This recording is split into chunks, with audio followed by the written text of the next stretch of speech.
Welcome to the show, Ahlam. It's amazing to have you here, and thank you so much for joining us. Thank you for having me. So, Ahlam, today we're going to obviously dive into your story a bit, and who you are. But before we do that, tell our listeners a little bit about you, just briefly, so who you are, where you're from, what you do. Okay, so Ahlam Al Tauqi from Oman. What I do right now is I'm a senior contract engineer for an oil and gas company.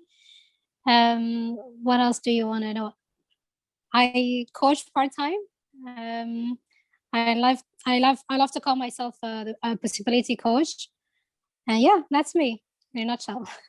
Awesome. So for anybody listening, we actually met, didn't we, on a coach training in Dubai. And yes. We kind of obviously stayed in touch over that time, and one of the things I love is how passionate you are about helping people as well, not just in a coaching context, but even like at your existing job and where you work, you're always trying to help and grow people, and I just love that. So possibility coach is like bang on for you. That's perfect. Thank you.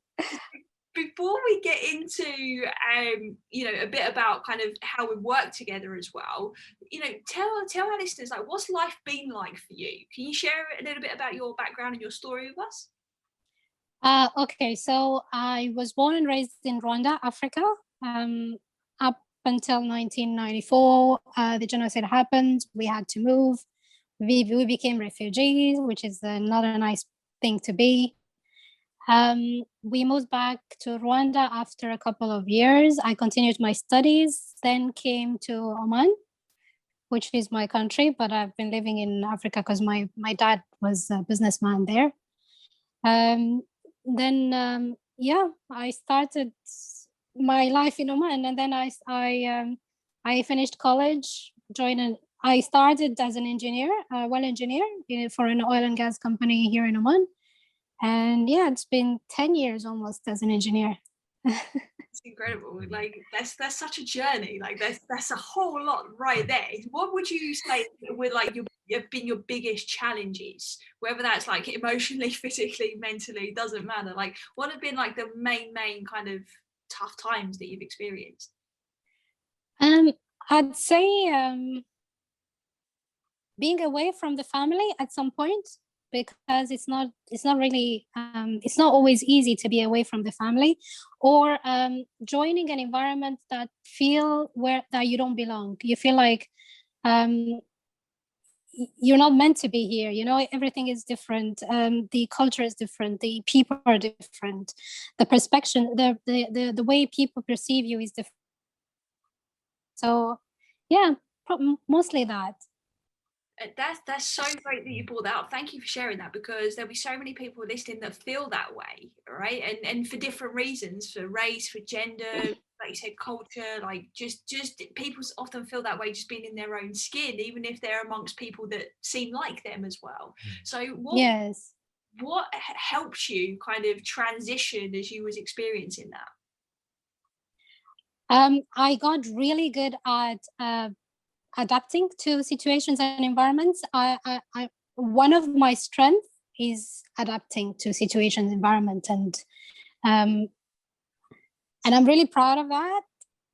Sometimes it's just that it's a lot of responsibility that people put on you, and the lack of response from your side makes it tough on you, because you don't know how to respond to that much responsibility that you receive from others, or accountability. And sometimes it's just not about me. It's not who I am, but because others are expecting that from me, then I have to change myself to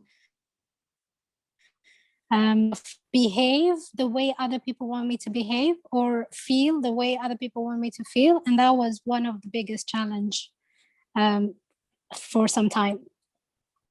That's tough. That's not an easy thing to go through, is it? No, definitely not. I think a lot of people can kind of relate to that concept there of basically just think they have to act or become like a certain way because of obviously the people around them or the situation that arises, and people do tend to get lost in that and start to lose themselves as well. So what was your when you were experiencing that, going through that, what was your thought process like? What were you thinking? Were you just kind of thought, this is how it is, this is how it's supposed to be, or was there something else running through your mind at that point? Okay, so growing up, I believed this is what is supposed to, this is who I'm supposed to be, and this is how it's supposed to be done. However, because of that much pressure, I at some point of my life, I just broke down, you know, because it's just too much.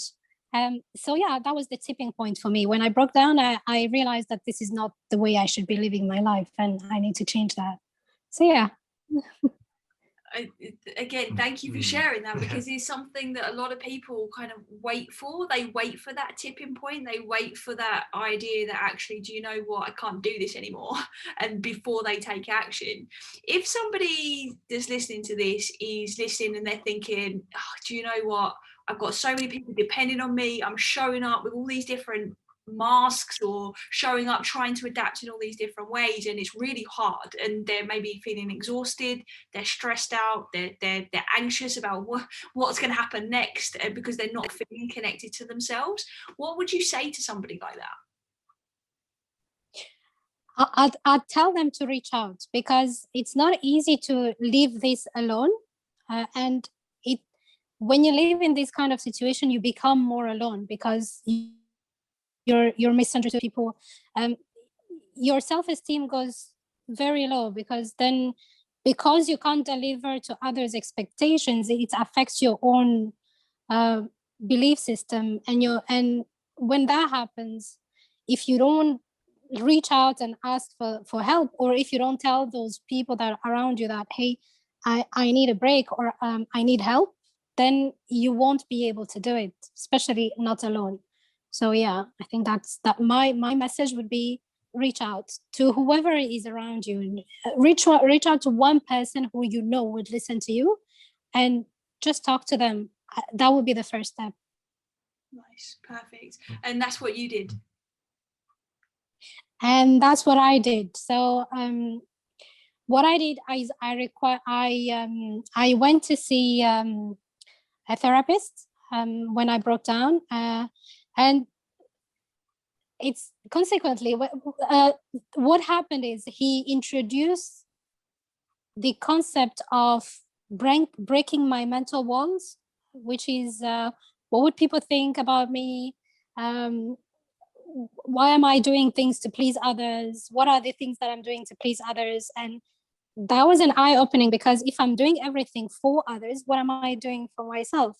And that was the first step, I believe, in changing everything about my life. Fantastic.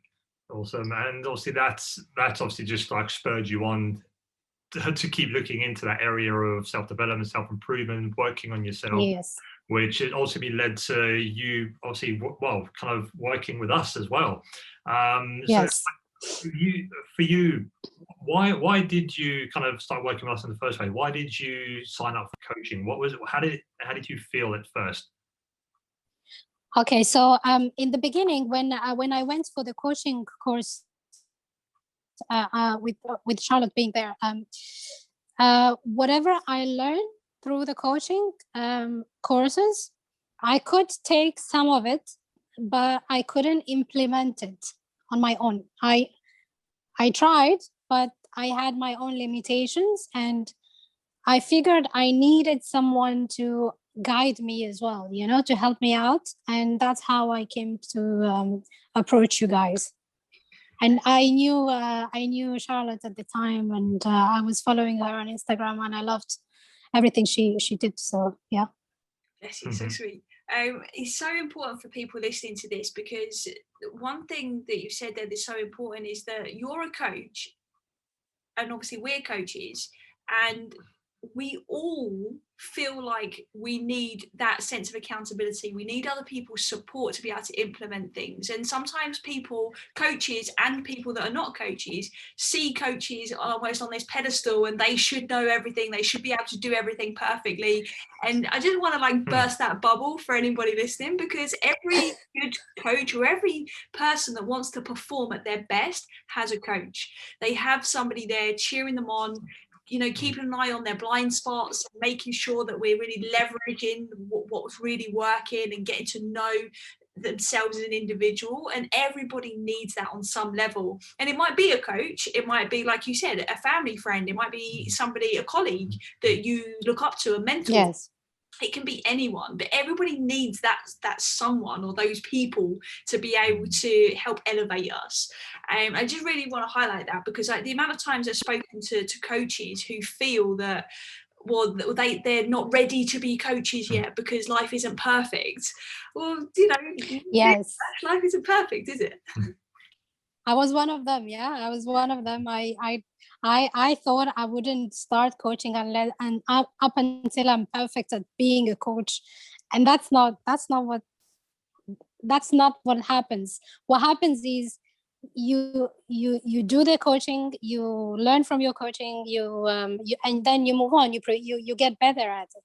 It's not that you have to be perfect and then do it. No, you become perfect because you're doing it constantly. So, and your the continuous learning is there. So yeah, it makes sense. It made sense for me anyway. Exactly, and I think it's so important what you said there as well. It's like we all become really good at what we do through practice, right? And unless we actually start doing, and this is the case for everything, yes. This is the case if you want to get healthier, practice the habits that make you healthy, right? Like there's so many yes ways you can handle it, and it just becomes so important to have that awareness of what we actually need in order to be able to kind of move forward with that as well. And I think you've definitely, from what I've like shifted that all together, and now you're just like flying, which is awesome. But what did you want to achieve? So obviously we met doing a coaching course over in Dubai. I've obviously been practicing for a long time. You've been practicing as well for the same amount of time, part-time, alongside what you're already doing. Like, what led you to work with us? You said implementation. What other things were you trying to achieve? What I was and I'm still achieving, because it's a process. It's not that I stopped.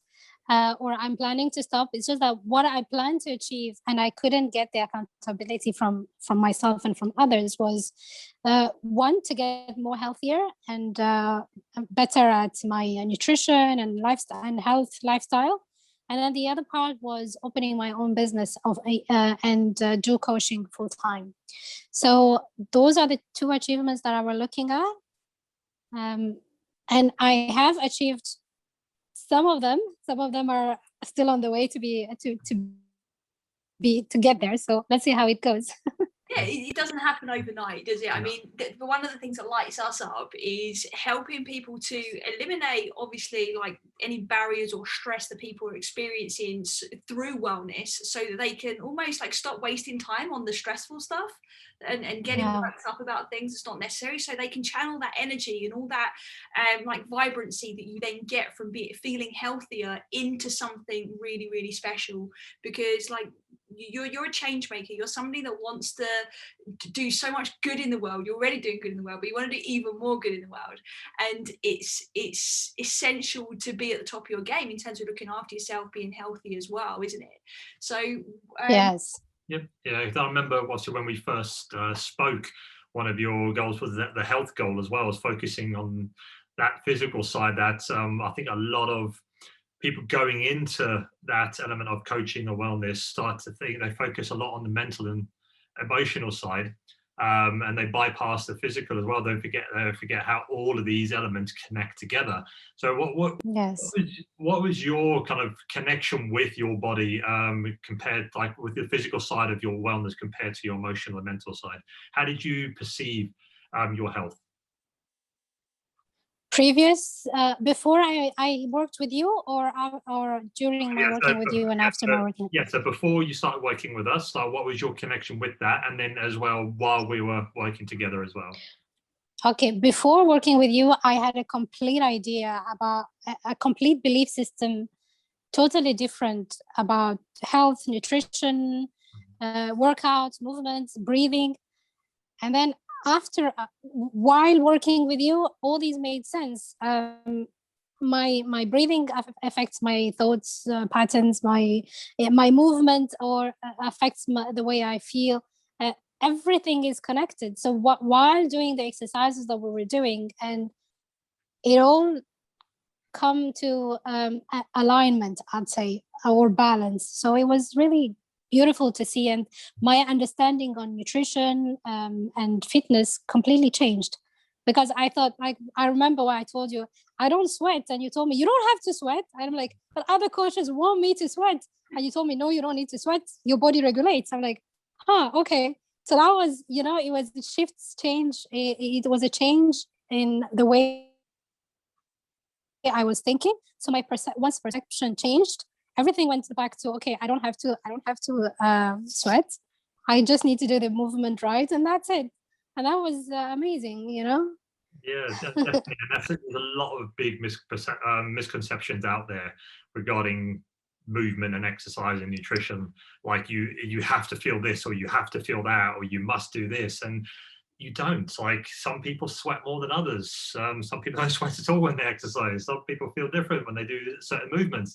And like you said, once you start focusing on the feeling as opposed to the misconception of what the industry has taught you to believe, is that you start to become aligned. So you realize that the way you move and the way you eat impacts the way you think and the way you feel, and the way you think and the way you feel impacts the way you eat and the way you move. Everything's connected. Sure. It's like, what comes first, the chicken or the egg? Is like there is no first or second or last. Everything is functioning together. And when you build that connection and alignment, emotionally, mentally, and physically, and they all become connected, everything feels much more effortless, doesn't it? Yes, absolutely. Yes. That's what I felt, and so it's just becoming, like, again, you're creating that foundation for lasting change. Like, it's not about, okay, eat this way, move this way, so you get a quick result. It's about, okay, how can I connect all these areas together, so in the next 5, 10, 15, 20, 40, 50 years, that I'm still performing, I'm still able to do what I want to do in life without any compromise. Yes, totally. So it's a change in the lifestyle, and because we spent time, I think, and repetition is key. Because we spent time, and you were, what do you say? The accountability was there. I was focused. And it took me. True, in the beginning, I wasn't focused because. I would spend today. I would spend a week where I'm supposed to do 3 times a movement, but I do only twice or once, and then I'm like, okay, this is not working. I need to get back on track. And then I remember Charlotte telling me, "Why do you keep using the word need every time? Why do you keep using need? You just have to do what you have to do. You're human after all, and just be consistent." I'm like, okay, I don't need to. I just have to align everything in my life and make sure that small steps get me wherever I want to go.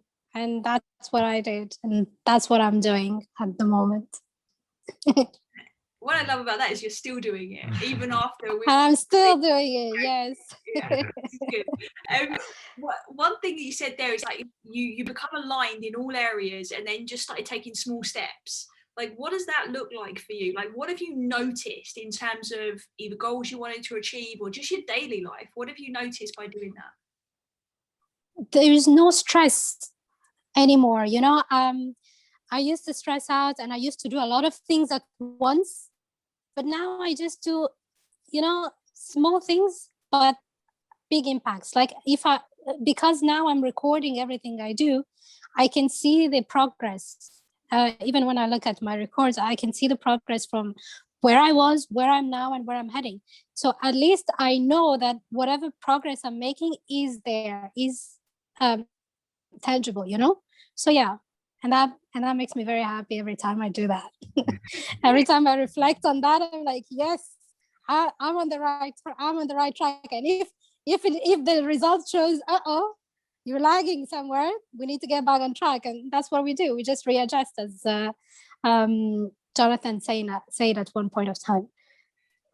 Is so accurate, because so many people, and I used to be like this myself as well, it would be like, if I didn't do all of the things that I needed to get done, then the little things that I did didn't matter, right? It's that all or nothing mentality, and it's just not healthy. Like, I recognize that straight off the bat, because that was when I would get stressed out. That's when I get anxious about things aren't happening fast enough. The person over the road is doing better than how I'm doing, and that you go into that comparative mindset as well. And it just comes to a point where we realize it's not serving us anymore. And when we're focused on all of those things, we're not focused on the things that matter. And that is our well-being and the impact we want to make, like in terms of where we're going and that level of alignment.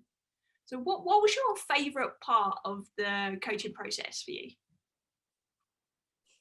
Can I say every part was a because it was exciting to do the works that I used to do. It was exciting meeting you once a week. It was exciting to get messages on following up from you guys. It was amazing when I had questions and asked them, and I got response. So basically, the entire process was amazing for me. And I don't have a favorite part, so like that is so much for saying that, because we do our best to learn from everybody we work with as well, and to just give everything. Really, we say to anybody in the beginning when we work with them is, listen, your goals become our goals, right? On some level, as long as you're 100% in, we are 100% in, and we're going to make this happen.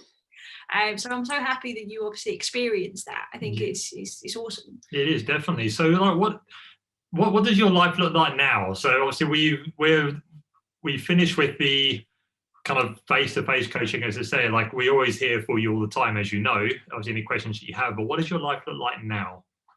Easier. Way easier. Yes. I have more energy to do the things that I didn't do before. My days are planned. I take the time to plan my days. I don't put things off anymore, which is amazing for me, because I used to do that. What else? Yeah, I think happier. I'm more happier than I was before, because I don't have to stress out on, I forgot about doing this. This is saved this much this month, because I have a plan, and because everything is recorded. I'm not worried much anymore, and that feels great. I love that, because that gives you so much more energy and capacity then to work on the things you want to be working on. So yes, it gives you freedom, of your time. It gives you accountability of your time, and you can use your time better, doing the things that serves you the best, rather than just procrastinating, or I don't know, spending on things that are not aligned with the purpose or the goals that I kept. So yeah. Like you said at the beginning, you had a few goals, didn't you, at the beginning, specifically the lifestyle and kind of wellness, health element, and obviously the business element as well. Obviously, we touched upon different areas throughout coaching, in terms of just like, covering the basics in terms of like finances, relationships, work life, all of those things, because obviously we want to focus almost on everything objectively, so that we can hone in on the things that are most important, because there's always a crossover, isn't there, in some things.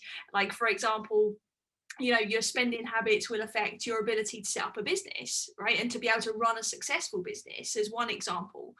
Yes. What does your kind of life look like next? Like, what are you now aiming for?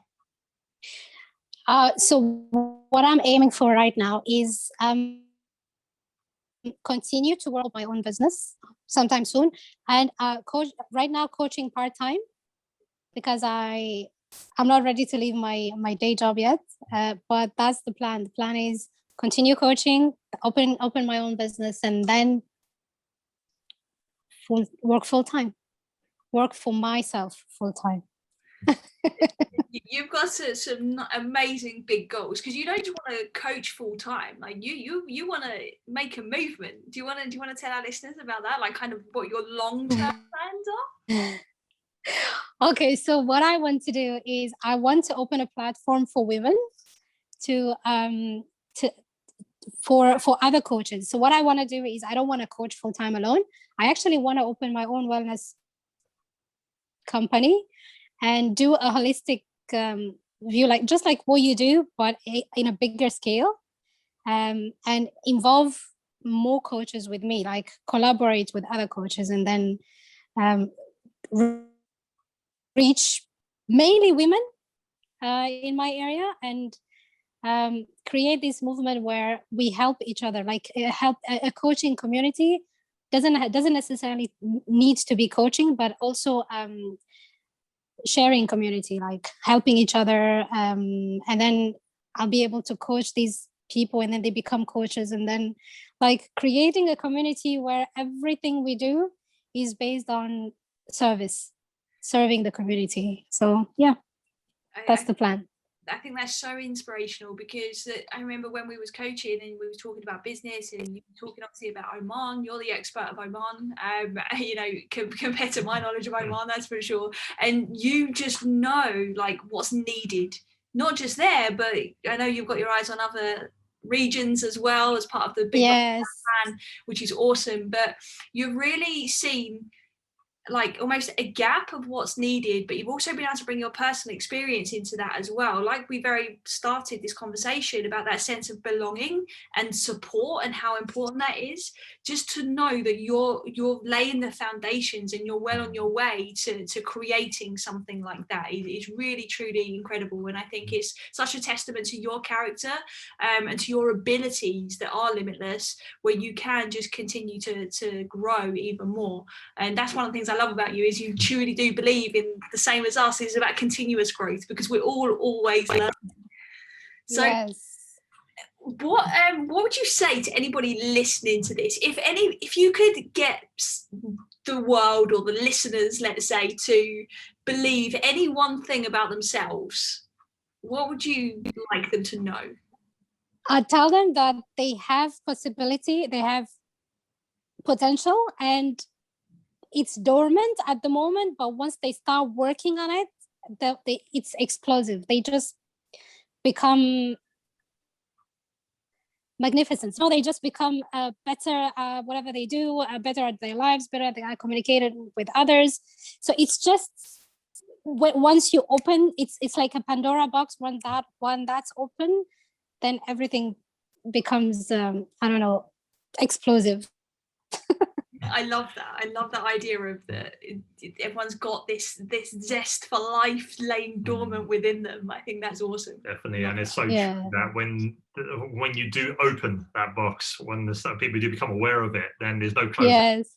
It's impossible to close at that point. You know. So the only way is literally just keep growing, keep improving, and that's obviously really powerful, because when people realize that, it's just, well, like you said, they can achieve literally anything they want. So yes, definitely. So what would you say, as for anyone listening that may be thinking about getting a coach, what would you say to them? I'd say if you're ready for it, and you know that you can't do it by yourself, go for it. Because once you have the footprint, because that's what you did. You gave me a footprint, and from that footprint, I am progressing from there. So once you have a footprint, then everything is the blueprint. Once you have a blueprint, everything is easier. So you just need to follow that and tweak a little bit here and there, and you're off to bigger heights and higher achievements in your life. I love that. Awesome. I love it. Yeah. and that's the thing, like we all need that blueprint. We all need a point in the right direction of where we're going. And I think when it's applied and like you are, like you get some really incredible results. And I want to just thank you so much for sharing your experience with us today. Thank you. I really appreciate being here and sharing this with you. Excellent. So obviously, for anyone listening, where can they find you if they want to reach out to you or find a bit more about what you do? I'm more active on Instagram, and it's my name, Ahlam Al Tauqi. You can find me there. My account is open to the public, and yeah, mainly. Yeah, we'll put the links in the show notes as well for anyone to find you.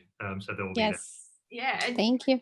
guys, anyone listening that has heard like Ahlam's vision for what she wants to be doing and creating in Oman or in surrounding regions, reach out to her, because I tell you, you're going to want to be collaborating with her. Like she's onto some big stuff. So I think it's well worth a follow.